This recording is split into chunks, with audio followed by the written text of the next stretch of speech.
Here we are. Welcome to the Avenue 54 Film Club review of 2002's The Bourne Identity. What's your name?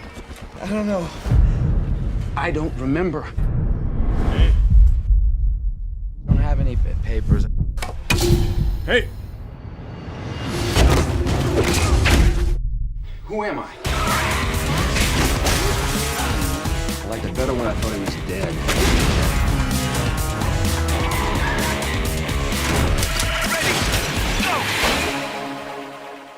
We just watched this movie, and I haven't seen it in I don't even know how long, probably 10 years or something like that. At least. I remember I saw this movie in the theaters, and I remember liking it a lot, it being like pretty different. I always remembered the action sequences standing out to me. Nick Powell's really good at that. He did Braveheart and Gladiator and these movies that had really compelling battle sequences and fight sequences. Me and Nick probably worked with about 7 stunt guys for a month on one fight in particular.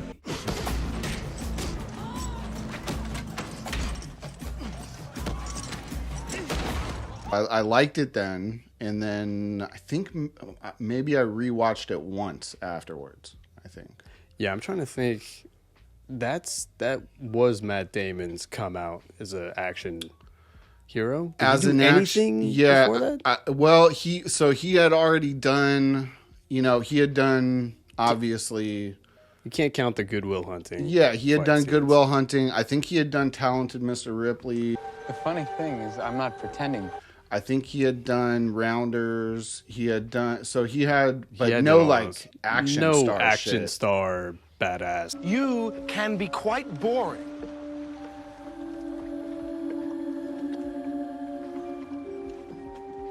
I think they were maybe doing like pickup shots for Ocean's 11 when he was doing this.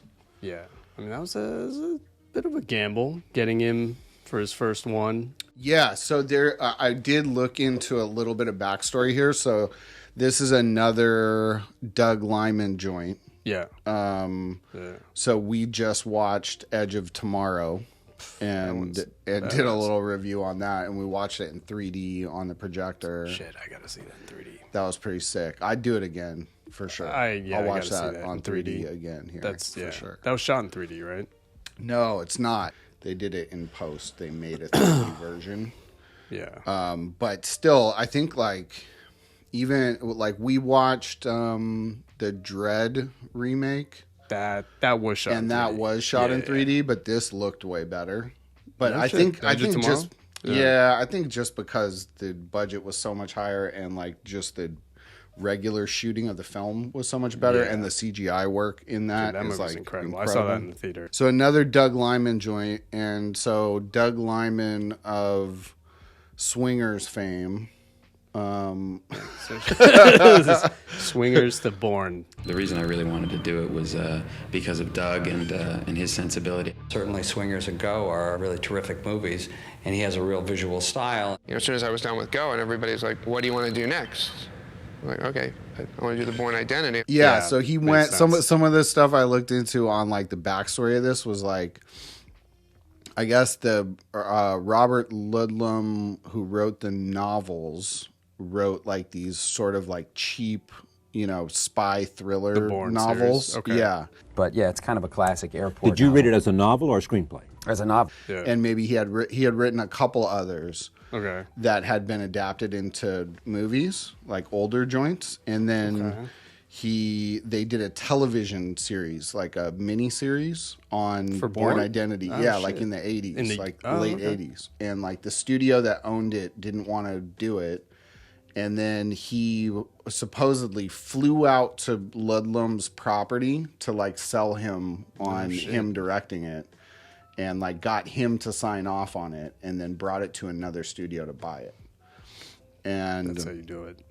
so I'm pretty sure that's the story. He's the one who made the deal in order to bring it to the screen because people had pursued this project for a long time. It is a title that we all know. The Bourne Identity is a book that's been around quite a long time. When Doug and Tony Gilroy sat down to construct the script, they brought a whole fresh look to it. And then the studio wanted a bunch of different people. He wanted Timothy Olyphant. Oh yeah, for the Jason tall, Bourne character. lanky. That would work. Well, because It's he like a had just Neeson done, type. maybe not just, but yeah, pretty much just had done Go. That movie sure, Go. sure. Yeah. And Timothy Olyphant was the like drug dealer weirdo in that. Yeah. So he wanted Olyphant to play it, but he wasn't a big enough star. Interesting. So then the studio went. They had him. He tested like Tom Cruise, Sylvester Stallone, even, which would be a weird Jason Bourne movie sly. But then Brad Pitt was actually locked in it. That would make sense. Yeah, Yeah. And then post Fight Club, that would make the most sense. Yes, But, so he was gonna do it, and then they had some like pre-production time lag shit, like because they brought in Tony Gilroy to rewrite the script, and I think the story, or at least as I heard it, was that like Gilroy was like, "This is trash. Like this novel is trash." And like this guy's a terrible writer, and like this is not good. So they sort of were arguing about that, and he did like a full rewrite, and then I don't think Lyman liked his rewrite or something. Okay. So there was like a bunch of back and forth with that. And so when they finally got ready to go, once the like script was ready, then Brad Pitt took Spy Game. I do think this would have been a much better move for Pitt if he would have taken this on. He would have slayed this. He would have. Oh my god. I think he would. I think he would have been good for this too. Yeah, but I mean, Damon killed it. But that said, it's a gamble, dude. Taking Damon on this for his first one. I remember thinking that too when I saw it in the theater. I was like, oh, he's an action star now. I know. No, I think I was like, he fucking nailed this thing. Fucking nailed it. He nailed this. Boyish, good looks at the time. Yeah, we've got Good Will Hunting and Run Lola Run. And the basic synopsis is, a guy is found lost at sea by some Italian fishermen with some bullet holes in his back, and he has amnesia. He does not know what happened, and he's got to figure out who he is and what happened to him. Yeah. And that's pretty much it. And then, we go on this crazy adventure to find out that he's a spy, assassin, so it's got some bones of like a classic spy movie. Absolutely. You said James Bond, we is great for what it is, but I wanted to update the genre of the spy movie. But then you add in the way it's shot has a lot more of like a 70s, indie film kind of look to it, like the pacing of it and everything. Great. And I mean, in general, I'd say like no bad acting really from anybody anywhere. The writing's pretty intelligent throughout. Like, it's easy, I think, to like get into these spy action movies and have the plot not make sense in a bunch of different places. And you're lost sometimes, and then it all ties around. You were in it the whole time. It felt like the logic of the character was tracking from the beginning to the end, and why he does things makes sense. And it seems like his decisions are really smart, and they're kind of a little smarter than what you as an audience member would think of it, in the heat of battle. But they make sense, and so it's a pretty straight line for him to figure out his identity and what happened and who the players are, and how they tie that up is pretty clean. I don't know what this had, like a $50 million budget or something. Yeah, I don't know the budget. But I think for like that scale of movie in 2000, this was kind of a game changer from this like giant blockbuster, super glossy looking action film. This was like, let's tone it all down. Let's make it more gritty, more raw. Totally. Have the story be simpler. Yeah. Where even like to the camera work, it seems like it's all like, bringing the audience into the story, so you don't feel like you're watching this like grand epic. You're like right there with him trying to solve this thing. Absolutely. So I mean, overall, I would say I really, really like this movie on the rewatch. Yes. I liked it originally. Yes. I don't think It holds up. Processed it too much when I originally saw it. I was just kind of like, oh, that was a good action movie. Like, that was better than I thought. Great theater flick, dude. I just remember at the time, that was a huge movie. Yeah. What, $50 million, what did that thing gross? I'm pretty sure it like passed the 100 million mark shortly after, maybe not, opening weekend. That reinvented him. I do remember. For sure. Matt Damon. I think, it set him off into like a whole new direction. Totally. And he was already, those films we mentioned, he was already doing really cool projects and getting work pretty consistently. But this is like something else. You know, you become the action star in what turned out to be a franchise that ended up crushing on all of them. Does this movie, for any reason that I know and might not know, have any kind of career meaning to you? Huge career meaning to me. To be in a movie that opens well, just career-wise, is a good. It means you'll get to see more than people willing to bank on you to do other things. For sure, I recommend you watch it.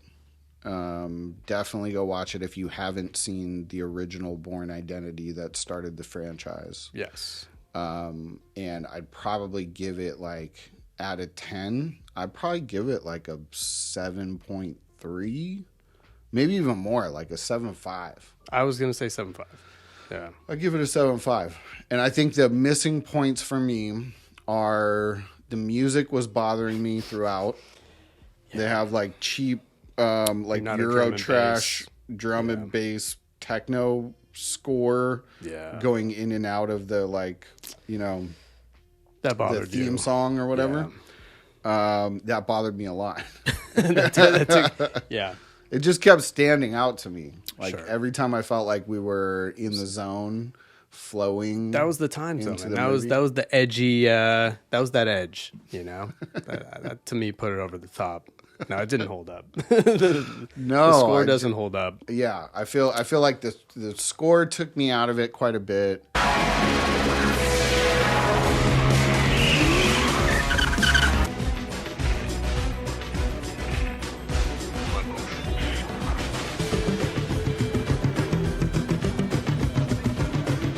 And then there were just timeless sound. There were just some, I don't know, the guy, the original, when him and Franka get to the apartment, his first apartment in Paris. Yes. Spoilers now. Oh yeah. And the guy rappels into the windows on the thing. You know what I mean? Yeah, he just with the machine gun. Yeah, that's a rookie move. It's kind of, it felt like that's not what the pros are doing to take out the guy. They got to take out quietly and erase the trash. Probably not. No. That felt like 80s action, like totally Cobra. That was like. Yeah, seemed like it wouldn't be what that guy would do. Yeah, that's not a top level guy. But maybe you don't send the top level guy right out the gate. I don't know. They seem pretty concerned. They seem pretty concerned about cleaning this up. Yeah. Which also to mention, the supporting actors. This is probably another reason why it doesn't go super high. Is all the supporting actors were great. Like no one was bad. Chris Cooper, Clive Owen, Brian Cox, Clive Owen. Yeah. Julia Stiles, she might be the weakest link in there. She might have a little bit of dusty acting, like a little bit of unrealistic acting, but she's not bad either. No, I can't clean it up. There's a body in the streets. So? There's police. This is Paris. All right. Dead. The phones are dead. It's Bourne, isn't it? It's just none of them really have much character is in it. Yeah, and Walton Goggins. Yeah, but you know what I mean. They're all just sort of serving exposition for the most part. It was designed primarily as a sort of advanced game program. We'd hoped it might build into a good training platform, but closest town is Rion. These are all the places we think she's lived in the last 6 years. I've got to stand before an oversight committee. What am I going to tell them about Treadstone? Yeah, it's a good cast, though. Chris Cooper and Brian Cox sort of get the most life to their character, dimension of the characters. You're right. But they don't really give them much. Yeah. So that, to have that strong of supporting actors to play those characters, you're right. They could have done developed a little better. I think we're past that, don't you? What, spoiler at the end alert, dude? Yeah, what was stairwell? Oh, yeah. So that was actually like a pretty big one because all the action sequences were handled so well and felt like very realistic and like it could totally play out that way. Yeah. Like not only stylistically did they look great and they were like choreographed really well, but they also, everything looked really like it could happen that way in real life. Even like that first car chase sequence. Yeah. They have like real cars crashing into each other on highways and like, that was a great. Yeah, so like all of that looked realistic. You get to the end. That's the final scene though. Yeah, and he does the famous grab the guy, jump off the middle of a spiral staircase in this European apartment on top of the guy to take out the guy on the 5th floor or something, shoot him in the forehead as he's falling, and he falls on top of the body and rolls over. They made him fluffy. They made the guy. They didn't. He was a big, He was a bigger assassin. He was a fat assassin. He was a fat man. So I don't know. Yeah, it helps. It just it's not. Because they show too much of the perspective of how far it really is down. It's a badass scene, though. Yeah, it was a great creative idea to do it that way. Yeah, I think you're right, though. Less stories. Yeah. And I think you were struggling a little bit with Lola's ex-boyfriend being willing to take her in the car after they almost got his children murdered and blew up the gas tank out of his summer home or whatever, reaching. And he had to go on the run when Clive Owen showed up. Yeah. So, yeah, that wasn't working for you. That's not working for me. Amen. You should go. What the hell have you done? I was kind of, going, people are good people at heart, and he doesn't want to leave her in this obviously shit position to die by some gang of assassins. No, she came in and just ruined his whole life and put the family at risk. Yeah. But hey, you're right. People are trying to do good. I'm just trying to do the right thing. Nobody does the right thing. Sure. And then I guess the other logic stuff that's a little tricky for me is like amnesia's kind of a bitch, right? Like there's no real rules to amnesia, I guess. But like the some of it I like a lot where he's just like on the spot learning that he knows 6 languages or whatever, and he's just like someone saying something to him in the language and then he's like responding just out of natural reaction and like noticing that he understands what they say. Zeigen Sie mir Ihren Ausweis. No, I don't. Ihre Papiere. I don't have any papers. I lost meine Papiere. Ich habe sie verloren.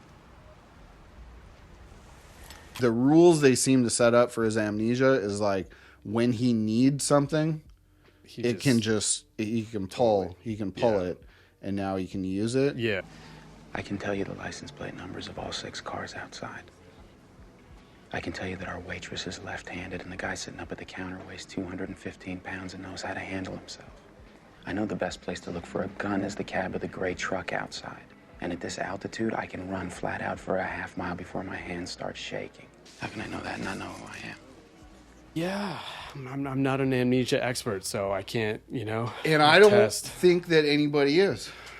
And I'm still not convinced that amnesia is a real thing. Because anybody who's ever like woken up out of a coma and they were like, I have amnesia.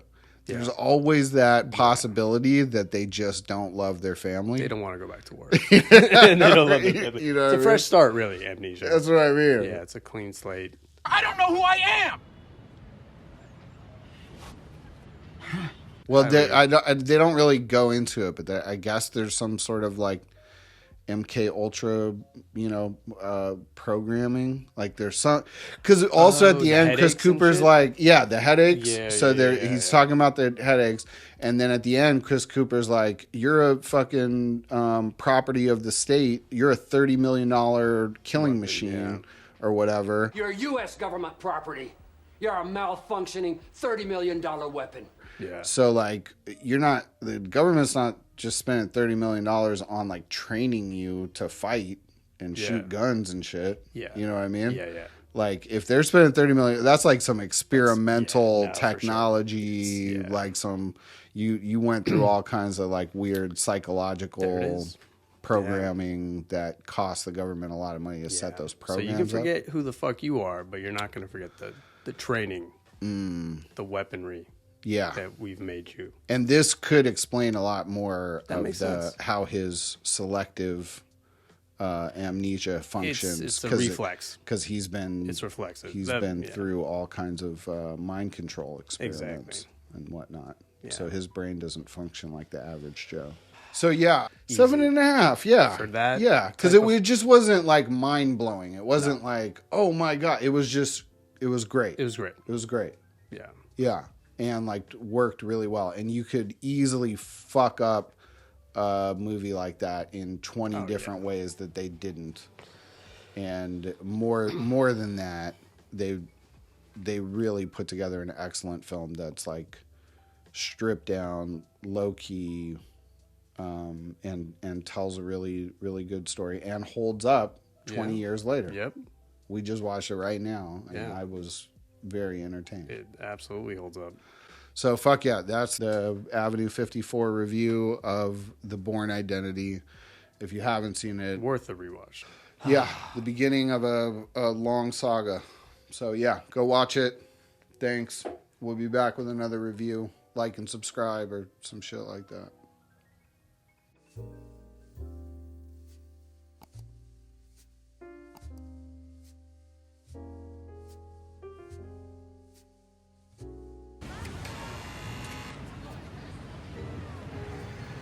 I guess you're not home.